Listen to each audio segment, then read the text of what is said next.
Ambore Sai, Ambore Sai, Ambore Ayonga Sai, Sai Mbok.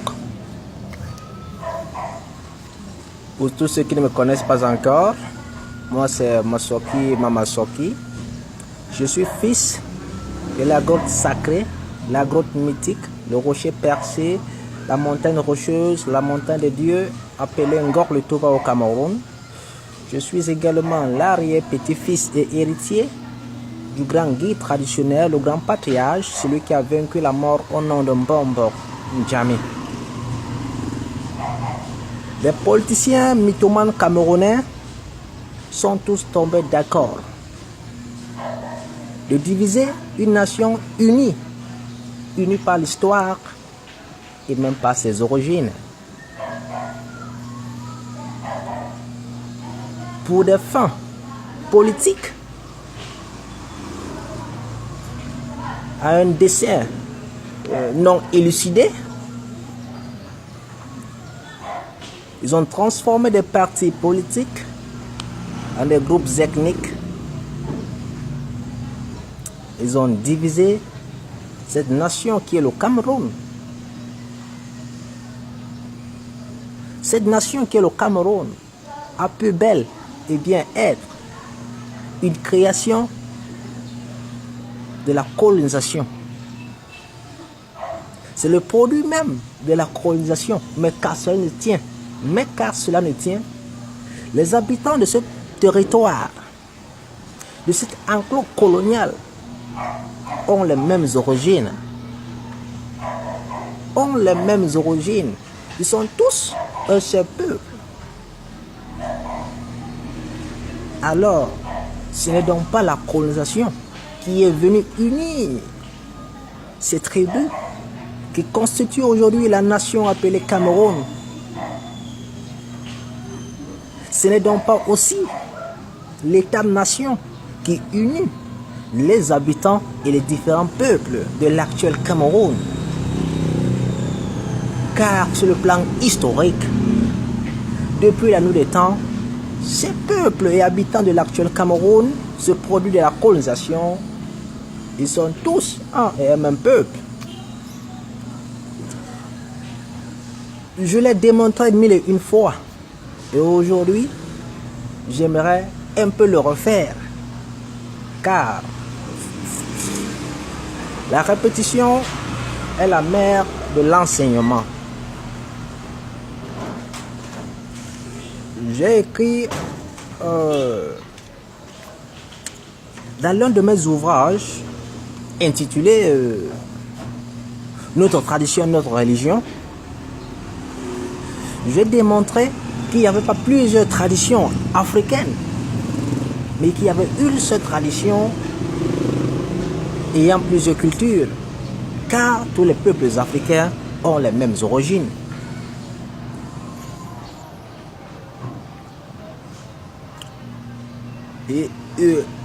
Et lorsque nous étudions l'origine de ces peuples, nous nous rendons compte que tous les peuples camerounais, africains et du monde sont tous un même peuple appelé le peuple Sa ou Bassa.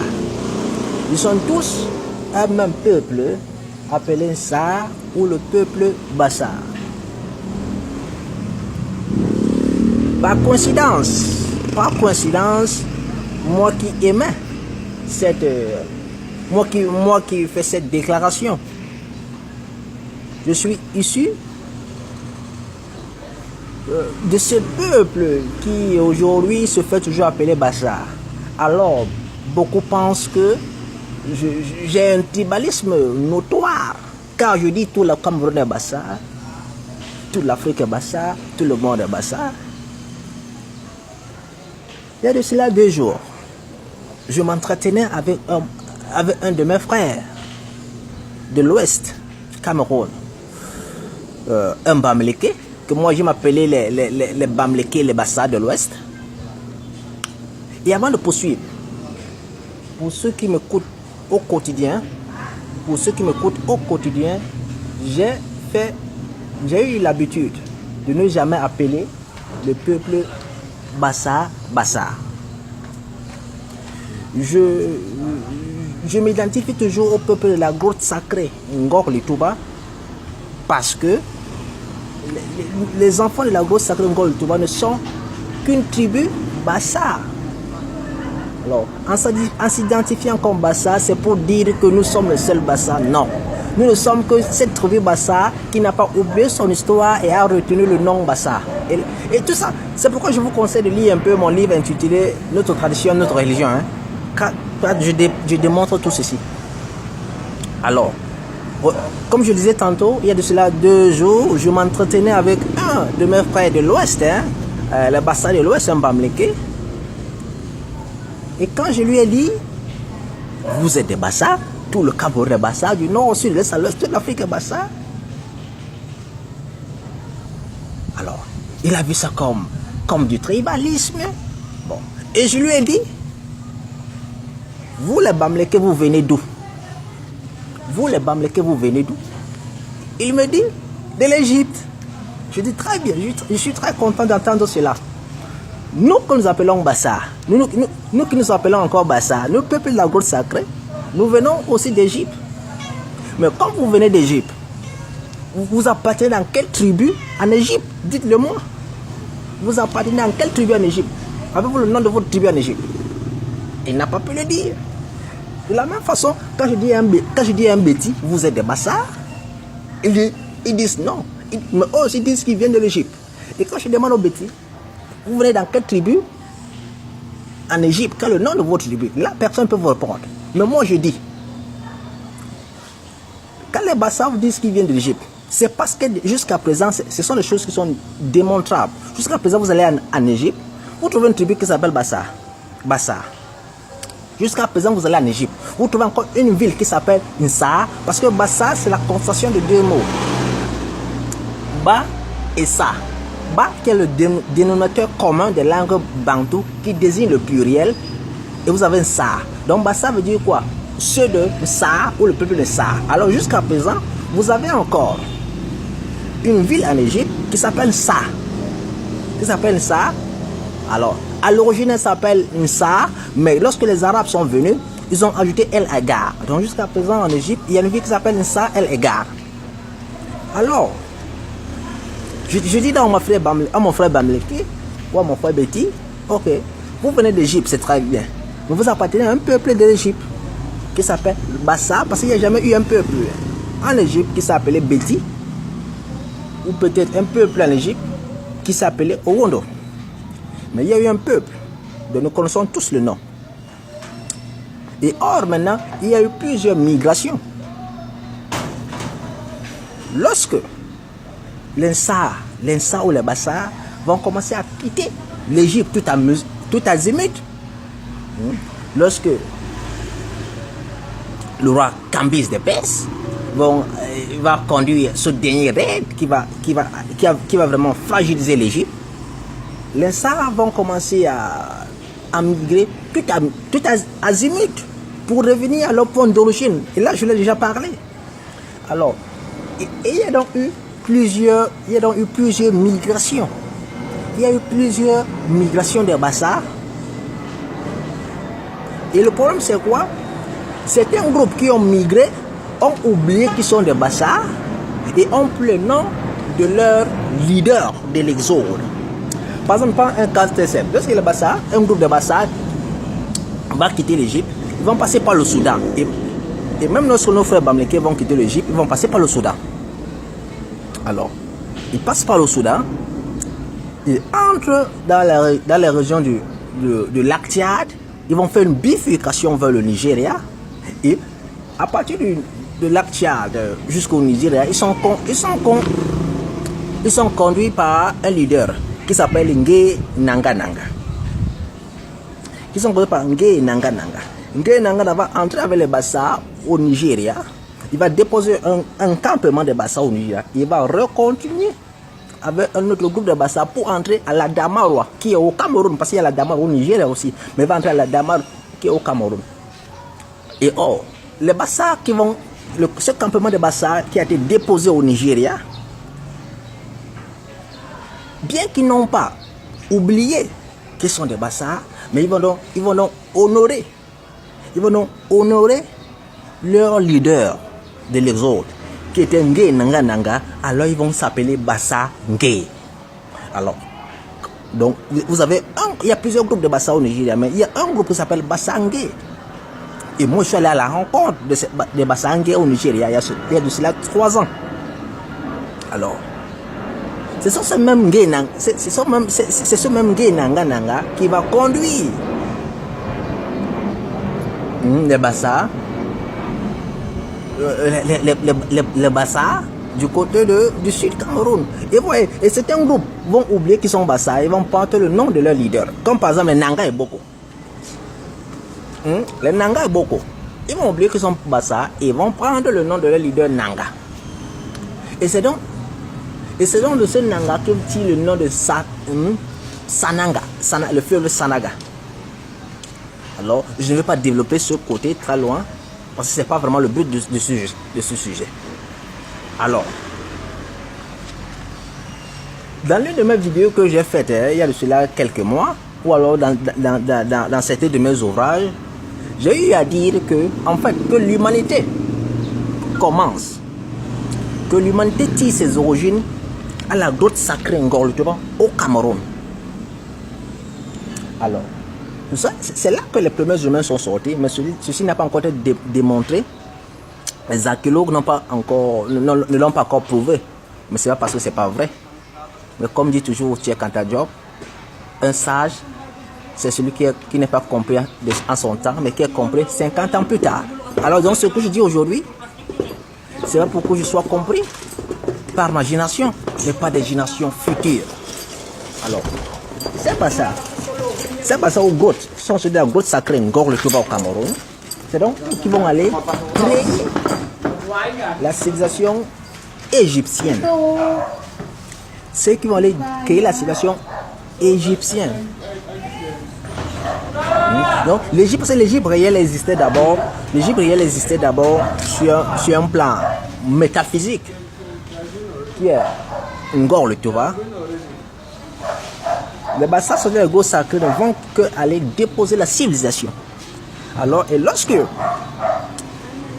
seront attaqués en Égypte, tous les Bassa, la plupart des Bassa, ils vont commencer donc maintenant à rechercher la grotte sacrée d'où ils viennent. Une montagne rocheuse, parce que Ngor-le-Toba, nous on s'appelle peuple de la grotte. Parce que Ngor-le-Toba est une montagne rocheuse. Les Bassa qui quittent l'Égypte là, sont en train de rechercher la grotte sacrée. D'où ils sont venus, d'où leurs ancêtres sont venus. Et vous allez voir donc maintenant comment les Bamileke sont Bassa.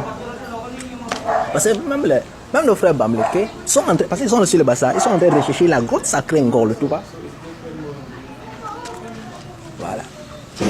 Mais eux n'ont pas pu localiser, la grotte sacrée Ngor-le-Toba. Regardez. Le mot Bamileke est la composante de 2 mots. Le mot Bamileke est la composante de 2 mots. Ba et Liko.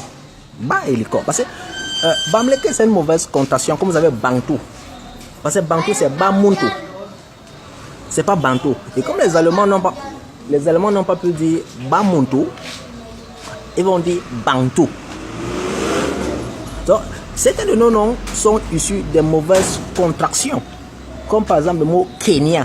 Kenya est issu d'une mauvaise contraction. Parce que lorsque les Européens ils viennent, ils ne peuvent pas prononcer les noms tels qu'ils sont. Par exemple, la ville Mombasa, qui est une deuxième ville au Kenya, est issu d'une mauvaise prononciation, c'est Manbassa. Quel exemple je peux encore prendre? Il y a tellement des exemples comme ça. Par exemple, c'est notre exemple, Douala. Douala est le nom de la ville Douala est issu d'une mauvaise prononciation qui vient de Diala. C'est une mauvaise prononciation.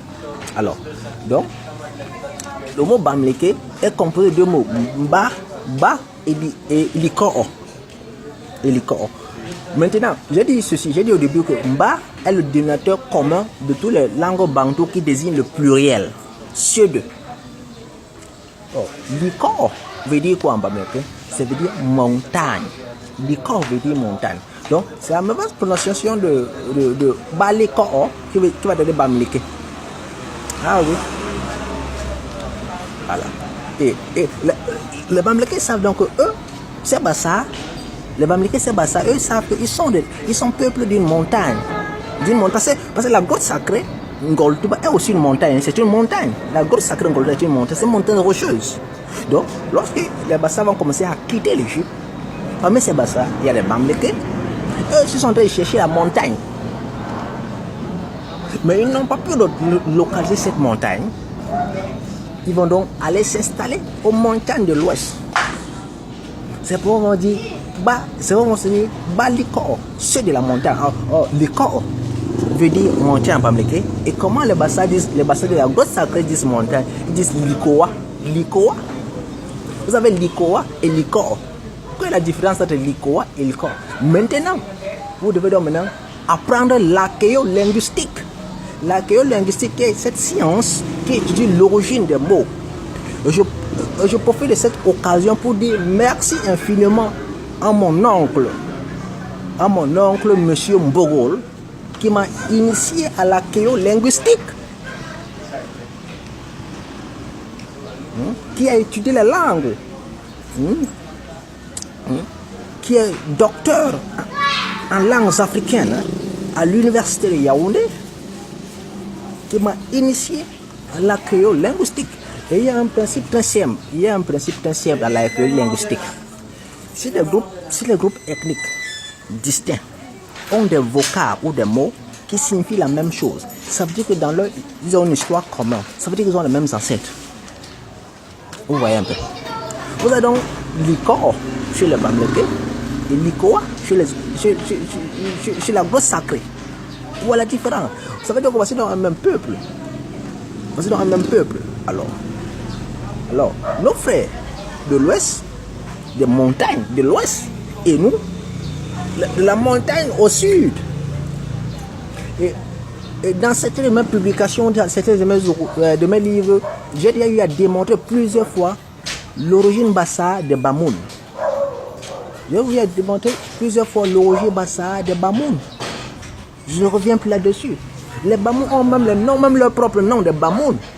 Sont les mêmes noms qu'on trouve chez les Bassa de la grotte sacrée, avec la même signification. Par exemple, vous allez trouver une Bamoun. Je connais une Bamoun qui s'appelle Boum. Elle est de père de mes Bamoun. Boum. Voilà. Vous pensez que c'est une fille de la grotte sacrée? Elle n'est pas une fille de la grotte sacrée. Boum veut dire quoi? Chez eux, Boum veut dire l'héritage, veut dire l'argent. L'argent. Chez nous, la grotte sacrée, Boum veut dire quoi? L'héritage. Entre l'héritage et l'argent, la différence. C'est pour l'archéolinguistique est très, très, très important. Et ce n'est qu'un roi, Bamileke qui va aller créer le peuple Bamoun. Alors, j'ai eu à démontrer la bassaïté des Bamoun et des Tikar à plusieurs reprises. J'ai eu à démontrer la bassaïté du Nord Cameroun. Alors, les Bamileke ne sont que ces Bassa de l'Ouest qui, de leur retour en Égypte, n'ont pas pu localiser la montagne Likoa ou Likoo, Ngorlituba. Je réitère ce que je dis. Les Bamileke ne sont que les Bassa de l'Ouest qui, de leur migration depuis l'Égypte, n'ont pas pu relocaliser Likoo ou Likoa qui est Ngorlituba. Ils vont donc aller s'installer dans les montagnes de l'Ouest, en pensant que c'est là-bas que leurs ancêtres sont sortis. Mais leurs ancêtres sont sortis d'où? De la grotte sacrée Ngorlituba. Et lorsque vous allez toujours à l'Ouest, maintenant à l'Ouest, des anglophones, au Nord-Ouest, parce que les gars du Nord-Ouest, ces anglophones sont les Bamileke. Ce sont les Bassa de l'Ouest, mais ces Bassa qui sont anglicisés, ces Bassa qui sont anglophones. Comme nous les Bassa de la grotte sacrée. Cette montagne que nous vénérons, d'où nos ancêtres sont sortis, d'où le premier humain est sorti, cette montagne s'appelle Ngorlituba. Ngor qui veut dire un rocher, parce que c'est une montagne rocheuse, c'est un grand rocher, c'est une météorite qui est tombée. Lituba qui veut dire trou. Lorsque vous allez chez les Bamileke au nord-ouest, ils ont aussi une montagne là-bas, rocheuse, qui vénère. Elle s'appelle Ngor et Tunja. Nous avons, sur les bassins de la grotte sacrée, nous avons Ngorlituba. Eux ont Ngor et Tunja. Ngor qui veut aussi dire rocher. C'est pas de la coïncidence. Il faut seulement maîtriser l'archéolinguistique. Alors, c'est donc pour vous dire quoi? Je ne vais pas revenir ici pour faire toutes ces démonstrations. Bon, j'ai écrit tant d'articles, j'ai écrit des livres pour prouver cela. Alors, aujourd'hui, le temps ne me permet pas d'aller plus loin. Donc, c'est donc pour vous dire quoi? C'est donc pour vous dire quoi? Ces politiciens mythomanes qui aujourd'hui essaient de diviser une nation qui est unie sur le plan historique ne peuvent que tromper ceux qui ne connaissent pas leur histoire. Et dans l'un de mes livres intitulé Changing Light and Opportunity to Truth, c'est un livre que j'ai écrit en anglais, j'ai dit ceci, que le malheur de l'Afrique repose sur le fait que l'Afrique ne connaît pas son histoire. C'est ça le malheur de l'Afrique. Toutes les guerres, parce que l'Afrique est un État, l'Afrique est un État, c'est un continent qui est toujours à un état de crise permanente. Il y a toujours des conflits à résoudre en Afrique. Mais tous ces conflits tirent leur origine du fait que les Africains ne connaissent pas leur propre histoire. Et ce livre dont je vous parle a été classé parmi les 16 livres à lire pour une stimulation intellectuelle. Le site américain Pinterest a classé ce livre parmi les 16 livres à lire pour une stimulation intellectuelle. Alors, donc, tant que nous n'avons pas connu notre histoire, nous allons toujours voir des politiciens véreux qui pour des fins politiques, vont essayer de diviser un peuple qui est uni par l'histoire, par les origines. Alors, ce n'est donc pas la colonisation, ce n'est pas la colonisation qui est venue unir le peuple d'Afrique en créant des enclos, en créant des États-nations. Mais ces peuples, ces habitants étaient déjà unis. Nous avons encore besoin de faire un tour en arrière, visiter l'histoire que nous appelons Mbok Kwang Kwang.